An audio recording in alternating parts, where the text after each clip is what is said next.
confissão dos crimes cometidos pela CIA nos anos 50 e 60 reabre a discussão sobre o comportamento dos serviços de espionagem.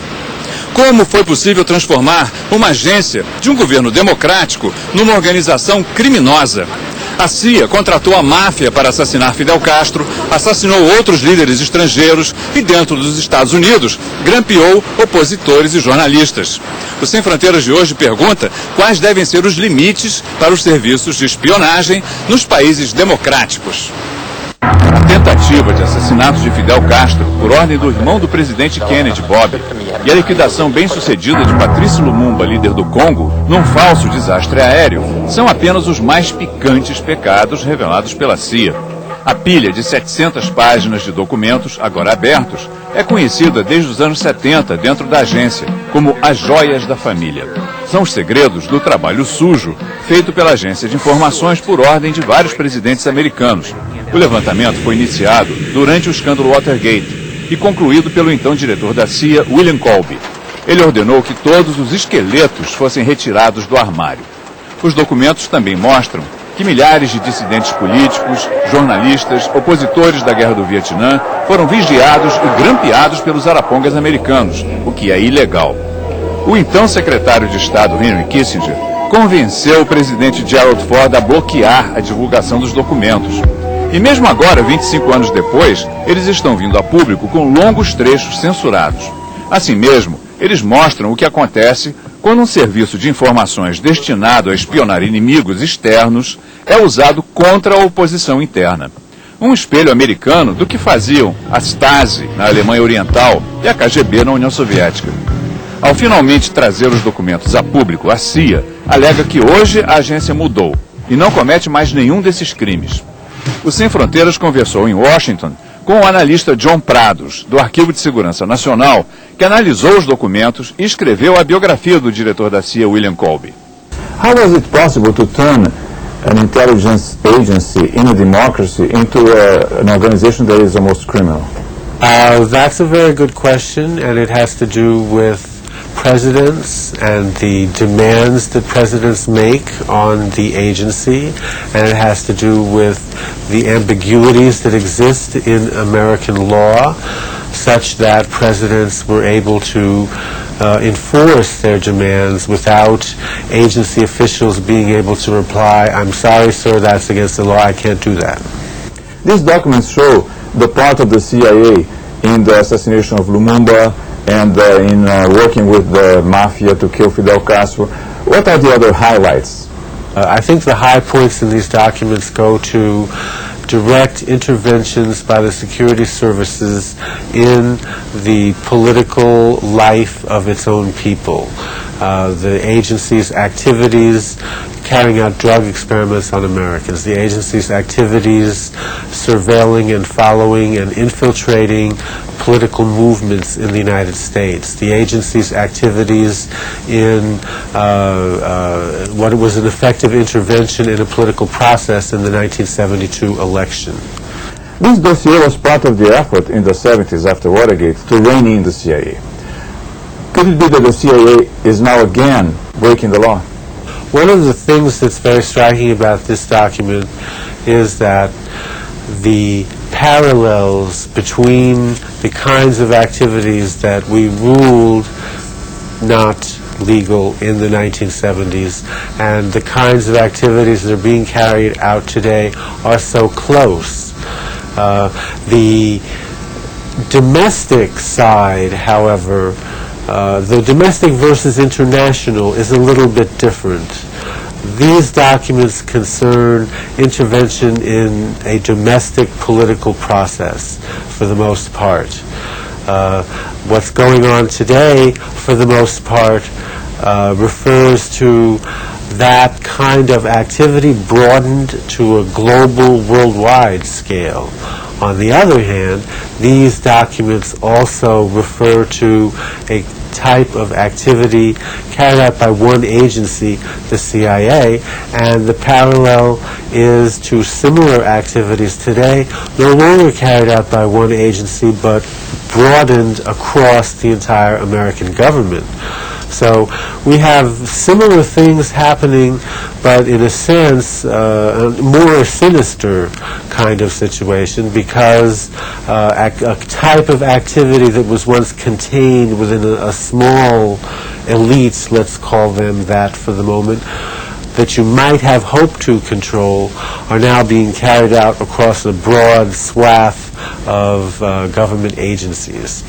What can be done in a democracy to avoid that the intelligence services turn into criminal organizations? Well, I think that the first thing is, and this is true in the United States, and it's also true in several other countries whose intelligence services I'm familiar with, most of these services operate without a basic political, legal framework. They do not have loi cadres in the French kind of sense that determine their identity, their basic responsibilities, and their limits and boundaries. In the United States, we call this a charter. And the charter of the Central Intelligence Agency is something called the National Security Act of 1947. And that act was so general and lacked detail to such a degree that almost anything has been possible in the years since. And these Family Jewels documents are illustration and evidence of that.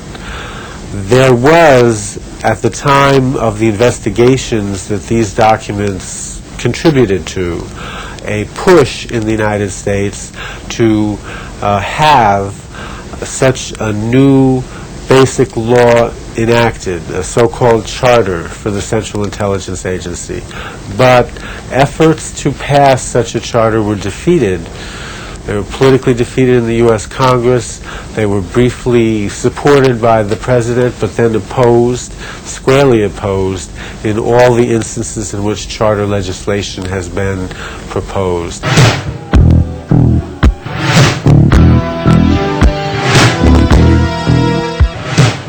Este prédio modernoso à beira do rio Tâmisa é uma ilusão de ótica.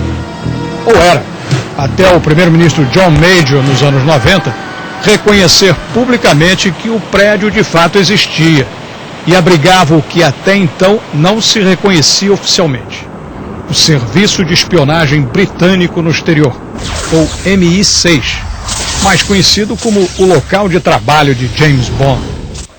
A recusa oficial até o governo Major de ao menos admitir a existência dos serviços de espionagem do Reino Unido reflete a tradição de segredo em torno dessa atividade no país. Não que o setor seja modesto, pois adversários e aliados reconhecem a tradição, eficácia e abrangência mundial da espionagem britânica. A ficção realista da espionagem britânica é menos James Bond e mais o espião que veio do frio, do escritor John le Carré, ele mesmo um ex-agente. A espionagem britânica avançou muito desde a época em que um dirigente do governo repudiou a ideia de criar um serviço assim, sob o argumento de que cavalheiros não abrem a correspondência dos outros. Hoje eles abrem a correspondência, a mala e as casas. Ouvem conversas telefônicas e executam truques tão feios quanto os da CIA. Só que não lavam roupa suja em público, como fazem os colegas americanos. O mesmo se pode dizer dos serviços equivalentes na França e na Alemanha, os mais avançados na Europa continental. Seus truques sujos só aparecem quando descobertos pela mídia ou escancarados pelos deslizes de algum agente trapalhão. Foi o caso do DGSE francês, pego com a mão na botija quando fez explodir na Nova Zelândia um barco do grupo ecológico Greenpeace, que protestava contra os testes nucleares franceses no Pacífico. Entre os agentes envolvidos, sabe-se hoje, estava um irmão da derrotada candidata presidencial Ségolène Royal.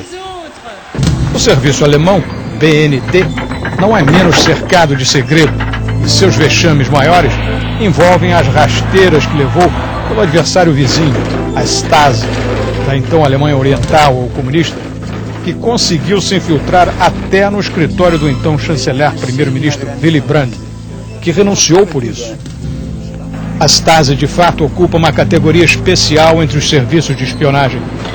Embora discípula e serviçal da toda-poderosa KGB soviética, a Stasi tinha um agente para cada 63 pessoas no país. E se somarmos os colaboradores voluntários ou forçados, tem-se um em cada 6 alemães orientais atuando como espião. Nem a Gestapo de Hitler conseguiu isso, pois atuava com um agente para cada 2.000 alemães. A Stasi se evaporou com o fim do comunismo, mas a mãe KGB na Rússia mudou de nome, foi para FSV no serviço externo, e após um período em que parecia perdida na Rússia de Boris Yeltsin, voltou com força total sob a tutela de Vladimir Putin, ele mesmo um ex-espião no exterior. Putin cercou-se no Kremlin de ex-companheiros agentes, e as denúncias de truques sujos da KGB incluem agora o envenenamento em Londres de Alexander Litvinenko, um de seus ex-agentes renegados. Mas as revelações partem de fora, nunca da própria agência. Revelações públicas sobre vergonhas do passado, nem pensar. Para a sopa de letrinhas da espionagem europeia, nem KGB ou FSV, nem Stasi, BND, DGSE ou MI6. Devem olhar para a CIA e se perguntar: onde foi parar a tradição de segredos dos velhos espiões? O Sem Fronteiras em Londres levou essa discussão a Robert Ayers, especialista em segurança e espionagem no Instituto Real de Assuntos Internacionais. Could you imagine the British intelligence service revealing some of its old dirty secrets, like the CIA is doing now? Well, I'm not sure I like the term dirty secrets. I mean, you imply that secrets are dirty. That's not necessarily true. Secrets are just classified. But in specific response to your question, very, very doubtful. The British are very secretive when it comes to their intelligence services. It's only been fairly recently that the British even acknowledged publicly that they had an intelligence service. They don't reveal information unless there's a specific need to do so. For example, the information surrounding the flight of Rudolf Hess during the Second World War to the UK to this day remains classified. What about the other European intelligence service? Do you think they react the same way? Very similar, very similar. They don't reveal information unless they have a specific requirement or need to do so. The people that are in the intelligence business now in Europe weren't even in the business 30 years ago. There's an acknowledgement that when you share information with another intelligence service, there's always the potential for compromise.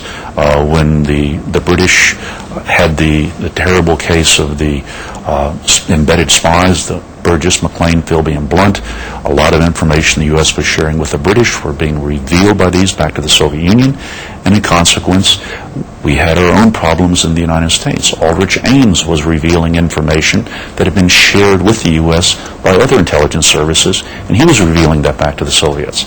So when you share information, the possibility of compromise goes up. This is something that's just a part of the intelligence business. So you don't find that it's strange that the CIA has this practice of revealing old documents? No. Within the U.S. intel community, there are declassification schedules that information will be revealed as unclassified over time by. There are exceptions to that declassification schedule, and the exceptions are where a source or a method for collecting the information might be revealed as a consequence of the declassification. What the CIA has revealed, the recent batch of documents, although very interesting and a lot of excitement surrounding them, the information described in those documents was fairly well known in the U.S. The relationship between the Mafia and Gianni Rosselli and Sam Giancana was well known. It was known as a result of the Kennedy assassination and the Warren Commission. The MKUltra experiments, the CIA mind control, those were also very well known. What is interesting is the original source material is now being revealed. This practice, which shows transparency, which is very good in a democratic society that you have that, but isn't that a contradiction in a society that needs transparency, but at the same time intelligence services need to operate in a rather more secretive environment? Well, there's always going to be a tension between the need to keep things secret and a need to reveal information in an open society. And that tension is healthy. The decision is based on, hopefully, honest, mature men making decisions as to what can be revealed. If we don't understand our past and we don't understand our errors in the past, it's highly unlikely we'll ever be able to correct them in the future. Most people have as their life experience the knowledge that intelligence services were involved in the Cold War, the West spying Soviet Union and vice versa. The Cold War is over. What are the intelligence services focusing on now? Is it terrorism? Well, of course. It depends on the intelligence service. For example, within the United States intelligence community, the U.S. intelligence community does not pursue the gathering of what I would call commercial intelligence. In other words, they're not out trying to gather information about what, say, Siemens or Thales may be doing, so they can provide that information back to a Boeing or a Lockheed, and they can compete in the international marketplace. So the U.S. intel community doesn't pursue commercial intelligence. Some of the European intelligence organizations have that as part of their charter. So the business of commercial intelligence gathering will go on forever, never stops as long as we're in a competitive economy. That will continue. Cold War, you're right, the Cold War is gone. Terrorism, all-consuming. It's a terrible problem right now. Tremendous amount of focus on that. Tremendous amount of resource reallocation to work that problem. That's the number one problem today. This practice of the CIA to review documents periodically, as you said, this transparency, isn't that, in a sense, seen by other intelligence services as kind of breaking a code of honor among spooks? That doesn't break a code of honor. There is no honor within the intelligence community.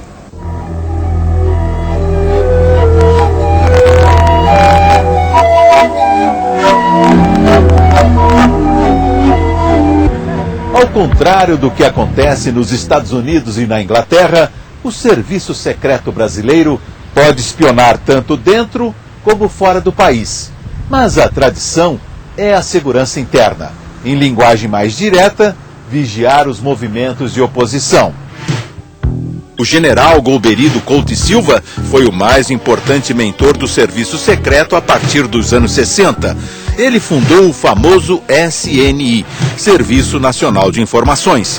Criado em 1964, o SNI nunca se envolveu diretamente em assassinatos e torturas, mas era a alma da chamada Doutrina de Segurança Nacional.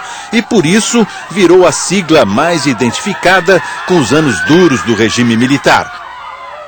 Com a democratização, esperavam-se mudanças. A oposição estava no poder, não havia mais a quem vigiar dentro do país. A história do Serviço Secreto Brasileiro ainda é um dos segredos mais bem guardados do país. Sabe-se que houve sérios desvios, nunca oficialmente revelados. O Serviço Secreto resiste a conviver com a democracia e a abrir o seu passado. Mantém-se como poder impune, sem controle civil. E o que faz hoje essa repartição pública chamada ABIN, que tem 1.600 funcionários e que gasta mais de 100 milhões de reais por ano? O Sem Fronteiras procurou o jornalista e escritor Lucas Figueiredo. Seu livro, Ministério do Silêncio, conta a história do Serviço Secreto Brasileiro, que, segundo o escritor, é uma instituição que foi criada para proteger os governantes de seu povo e não para defender a nação de seus inimigos. O nosso serviço secreto nasce sob uma pressão americana para se investigar o comunismo aqui dentro. Esse inimigo interno, que antes foi o comunismo, ele vai mudando ao longo do tempo, mas sempre continua sendo a sociedade. E a sociedade, aquela parte da sociedade que coloca as contradições, que vai eventualmente estourar algum problema. Quer dizer, o nosso serviço secreto é voltado para fiscalizar o cidadão brasileiro. O presidente Lula, quando era sindicalista, foi vigiado pelo serviço secreto, dentro desse clima, dessa atmosfera anticomunista que prevalecia dentro dos nossos serviços secretos. Agora, o presidente Lula é o presidente. O que ele fez para mudar? Ele fez nada. O PT tinha muitos projetos para mudar o serviço secreto, como, por exemplo, extinguir a atuação interna do serviço secreto. O serviço secreto seria voltado para o campo externo, ou seja, para os espiões estrangeiros. estabelecer um controle efetivo, desmilitarizar o serviço secreto, que essa é uma outra contradição. O nosso serviço ele é civil, mas ele é controlado ainda pelas Forças Armadas. Todos esses projetos que o PT tinha, o presidente Lula abandonou. E além de ter abandonado, manteve toda uma estrutura, todo um comando do serviço secreto, que na verdade eram antigos veteranos do SNI que continuam ainda mandando no serviço. E por que isso? Por que não houve a mudança? Porque todo presidente tem muito medo de tentar enquadrar o serviço secreto, com medo de que esse serviço secreto se volte contra o presidente. Então aqui no Brasil nós ainda vamos ter problemas nessa área de serviço secreto? Ele já teve, quer dizer, os dois principais problemas que estouraram no governo Lula, o caso Valdomiro Diniz e o caso do Mensalão, esses dois escândalos começam com operações mal sucedidas que envolviam o serviço secreto. Há uma tendência em todo o mundo dos serviços secretos adquirirem vida própria. Isso também aconteceu em alguns momentos aqui no Brasil, não? Houve vários momentos e ainda o nosso serviço ainda tem uma vida própria muito grande. Na época do regime militar, isso foi muito mais presente, até porque o chefe do serviço secreto tinha status de ministro, o serviço secreto ele forneceu 2 presidentes da República, a gente nunca pode esquecer disso, o Médici e o Figueiredo foram os chefes do serviço secreto. Então o nosso serviço era uma coisa que impressionava serviços de outros países. O que acontece é que ele preservou muita parte desses amplos poderes, mas ele está muito sucateado hoje. Agora, é um sucateado que ainda mantém muito poder. Eu ainda acho que o nosso serviço secreto é um monstro que está à deriva, podendo causar problemas para o Estado e para qualquer cidadão. Que tipo de serviço secreto o Brasil precisa hoje e o que deve ser feito para ele não se desviar de suas funções? Eu acho que a gente precisa de um serviço secreto voltado contra o inimigo externo, que é um inimigo poderoso, é um inimigo que pode nos causar muitos problemas, que pode... hoje, por exemplo, a gente tem essa tendência aí do álcool e do biocombustível sendo uma das grandes promessas para o futuro. O Brasil precisa guardar esse segredo muito bem guardado, essa tecnologia e os nossos planos. Certamente tem muita gente lá fora interessada nisso. Você acha que nós temos agentes aqui dentro investigando isso? Eu não tenho a menor dúvida disso. Agentes estrangeiros? Eu não tenho a menor dúvida disso. É a obrigação deles fazer isso. Se existe um pote de ouro aqui para o Brasil, que é essa tecnologia do biocombustível, certamente existem vários serviços secretos que querem, no mínimo, conhecer as informações que estão circulando, né? Então, para isso, nós precisamos ter um serviço secreto. Nós não precisamos ter um serviço secreto que atue contra o cidadão brasileiro. Isso é uma coisa absolutamente desnecessária. Para isso, nós temos a polícia. E o que é preciso do nosso serviço secreto é preciso ter um controle externo efetivo e ele precisa ser efetivamente comandado por civis, coisa que não é feita hoje. Lavar roupa suja em público não costuma ser um comportamento dos serviços de espionagem. Vai ser difícil descobrir se os crimes que a CIA anda cometendo são ainda piores que os do passado. Mas, pelo menos, a divulgação dos documentos dos anos 50 e 60 indica alguma transparência. Já na Europa, as agências de inteligência são muito mais misteriosas. E no Brasil, a sociedade ainda não teve força suficiente para exigir acesso às informações sobre os crimes cometidos pelos serviços de espionagem há pelo menos 30 anos.